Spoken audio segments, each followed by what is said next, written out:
Hello বন্ধুরা, সাথে আছি Mohsin Reza primary health care বিডির পক্ষ থেকে। তো আজকের আলোচনাটা হচ্ছে হাইপার থাইরয়েডিজম। মানে থাইরয়েড ফাংশন যদি বেড়ে যায় সেক্ষেত্রে আপনার বডিতে কি কি লক্ষণ দেখা দিবে সেই বিষয়ে আলোচনা করব। কিছুদিন আগে আমি হাইপোথাইরয়েডিজম নিয়ে আলোচনা করেছিলাম, মানে থাইরয়েড ফাংশন যদি কমে যায় বা থাইরয়েড গ্ল্যান্ড যদি মানে কম মাত্রায় আপনার হরমোনটা থাইরয়েড হরমোন উৎপন্ন করে, সেই ক্ষেত্রে আপনার বডিতে কি কি মানে লক্ষণ দেখা দিবে। তো সেই ভিডিওটাতে অনেক সাড়া পেয়েছিলাম। তো আপনারা রিকোয়েস্ট করছেন যেন এটা বাড়লে কি কি সমস্যা হয় সেই বিষয়ে আলোচনা করার জন্য। দ্যাটস ওয়াই আজকে আমি হাজির হলাম আপনাদের সেই মানে প্রশ্নের উত্তর নিয়ে। আসলে যেহেতু এটা চুল পড়ে যাওয়ার সাথেও মানে রিলেটেড, দ্যাটস ওয়াই মিনঅক্সিডিল যারা ব্যবহার করছেন দীর্ঘদিন, তাদের যদি রেজাল্ট না আসে, সেটা হাইপোথাইরয়েডিজম হলে সমস্যা হতে পারে, হাইপার থাইরয়েডিজম হলে সমস্যা হতে পারে। তো এই লক্ষণগুলো একটু মিলিয়ে নেন।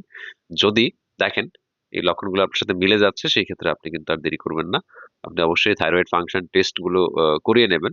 দেন রিপোর্ট গুলো হচ্ছে আমাদের কাছে পাঠিয়ে আপনি মানে শিওর হতে পারেন যে আপনার থাইরয়েড আসলে সমস্যা আছে কিনা। দেন আমরা হচ্ছে আপনাদেরকে কোনো হরমোন বিশেষজ্ঞের কাছে রেফার করতে পারি। যাই হোক, এখন মূল আলোচনায় ফেরত আসি। তো এখানে মানে আপনারা জেনে থাকবেন যে এখানে T3 T4 হরমোনের কথা আমি বলেছিলাম এর আগে, যে T3 আর হচ্ছে T4, এই দুইটা হরমোন হচ্ছে এই যে এই কন্ট্রোনালী থেকে, মানে এই থাইরয়েড যে গ্ল্যান্ড প্রজাপতির শেপার, সেটা থেকে কিন্তু নিঃসরণ হয়। আরেকটা আছে TSH, সেটা অবশ্য মানে ব্রেইনের পিটুইটারি থেকে ইয়ে হয়। তো মেইন থাইরয়েড হরমোন কিন্তু এগুলোই। তো ওই টেস্টটাও সাথে করতে হবে আপনার। TSH একসাথে করতে হবে। এই তিনটা মিলিয়ে হচ্ছে থাইরয়েড ফাংশন টেস্ট। এগুলো আপনারা করে নেবেন। আচ্ছা, তো এখন আমরা মূল আলোচনায় যাই। আহ, তো এখানে কি কি লক্ষণ থাকলে বুঝবেন যে থাইরয়েড ইয়েটা হচ্ছে খুব বেশি পরিমাণে হচ্ছে আপনার রিলিজ হচ্ছে। তো প্রথমটাই হচ্ছে ওয়েট, আপনার দেখা যায় ওয়েট লস। হ্যাঁ, এটা হচ্ছে মানে আপনি অনেক খাওয়ার পরেও, হ্যাঁ, দেখা যায় রুচি ভালো থাকার পরেও কিন্তু আপনার ওজন আপনি বাড়াতে পারবেন না এই ক্ষেত্রে। বুঝতে পারলেন? মানে আপনি যতই মানে খাবার খান, যতই ভালো ভালো খাবার খান বা ফ্রাইড ফুড খান, দেখা যায় বা কোনো অনেক স্বাস্থ্যকর খাবার, প্রোটিন জাতীয় খাবার, কিন্তু আপনি খাওয়ার পরেও ওয়েটটা দেখা যায় আপনি গেইন করতে পারবেন না। হ্যাঁ, তো এটা হচ্ছে unexplained weight loss despite instead appetite, মানে আপনার রুচি ভালো থাকার পরেও আপনি কিন্তু ওজন বাড়াতে পারবেন না। তো এই গেল হচ্ছে একটা ব্যাপার। এটা থাকবে, এটা দীর্ঘদিন চলতে থাকবে। আবার এই ধরনের পেশেন্ট যারা থাকে তাদের কিন্তু আপনার এই মানে দেখা যায় গরম বেশি লাগে। গরমের দিনে আপনি দেখবেন যে অনেকে আছে যে মানে মোটামুটি নরমালি ছায়ায় বসে আছে, তার কোনো ঘাম টাম কিছু হচ্ছে না, মোটামুটি নরমাল।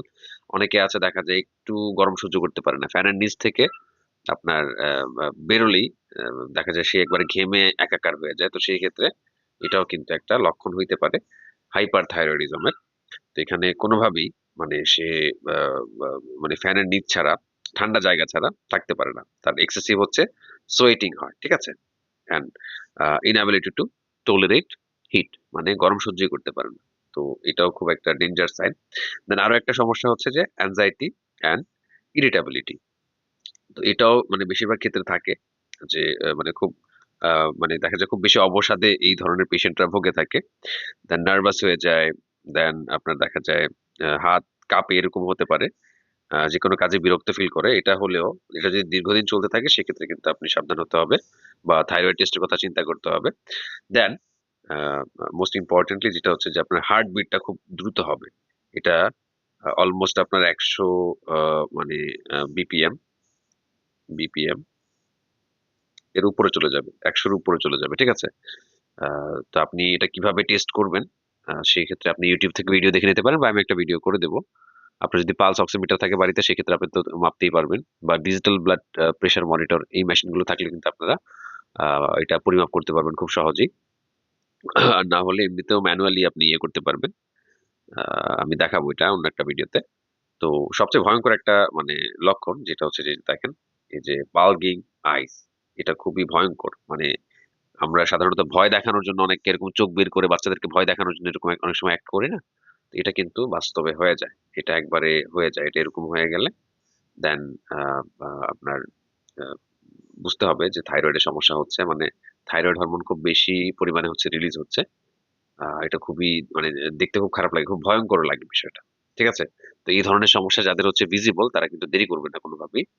দেন আরো একটা বিষয় হচ্ছে যে মানে ইনফ্রিকুয়েন্ট বা ফ্রিকোয়েন্ট হচ্ছে বল মুভমেন্ট, মানে দ্রুত আপনার দেখা যায় হজম হয়ে যায় খাবারগুলো, এরকম সমস্যা হতে পারে।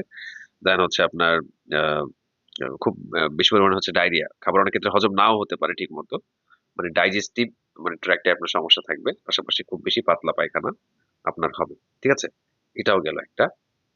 দেন আর একটা হচ্ছে যে লাইট পিরিয়ড, মানে অনেকের ক্ষেত্রে আপনার মাসিক একবারে খুব কম পরিমাণে হয়, একদম কম, মানে অনেকদিন পরে হচ্ছে, এটা তো একটা ব্যাপার। দেন আপনার খুব কম পরিমাণে হয়, আবার অনেকের ক্ষেত্রে একবারে বন্ধ হয়ে যায়, এটাও মানে খুব অ্যাবনর্মাল। তো এখন আসি যে মানে চুলের যে ব্যাপারটা, চুল এর ক্ষেত্রে কি হবে? হাইপার থাইরয়েডিজম হলো আপনার দেখা যায় চুল পড়বে, চুলের সমস্যা হবে। দেন হাইপোথাইরয়েডিজম হলে কিন্তু আপনার চুল পড়া বেড়ে যেতে পারে। তো একটু লক্ষণগত পার্থক্য আছে। যেমন হাইপারের ক্ষেত্রে মানে এটার ক্ষেত্রে হয় কি, মানে চুল অনেক বেশি নরম হয়ে যায় এবং অনেক পাতলা এবং চিকন হয়ে যায়, সিল্কি হয়ে যায় একবারে।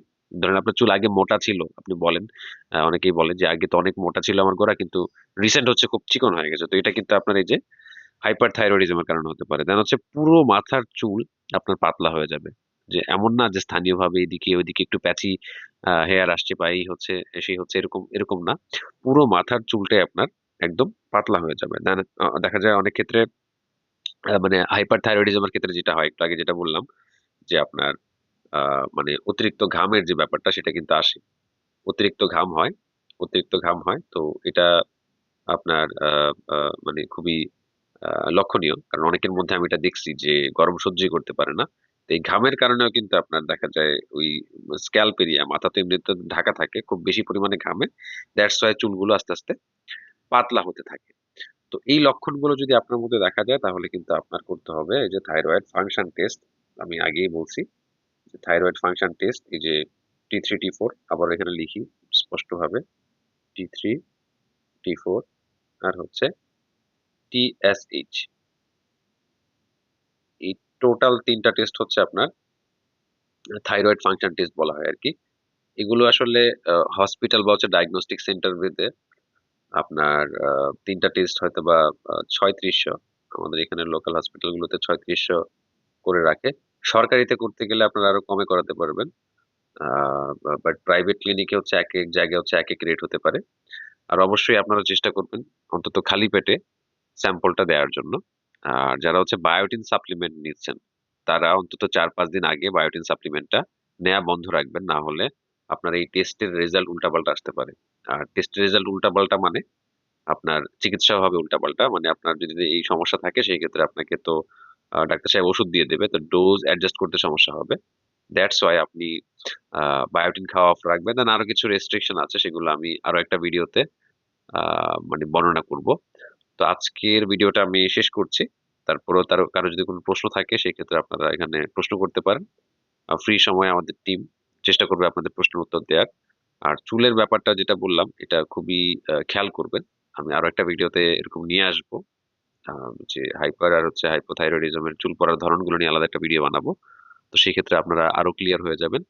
তো মিনক্সিডিল কিন্তু এক্ষেত্রে কাজ করবে না, ঠিক আছে? হাইপার হোক আর হচ্ছে হাইপো হোক, সেক্ষেত্রে আপনি মিনক্সিডিল ব্যবহার করতেই পারবেন, বাট কাজ করবে না, এটা মাথায় রাখবেন। তো আজকের ভিডিওটা শেষ করছি, সকলে ভালো থাকবেন। আল্লাহ হাফিজ।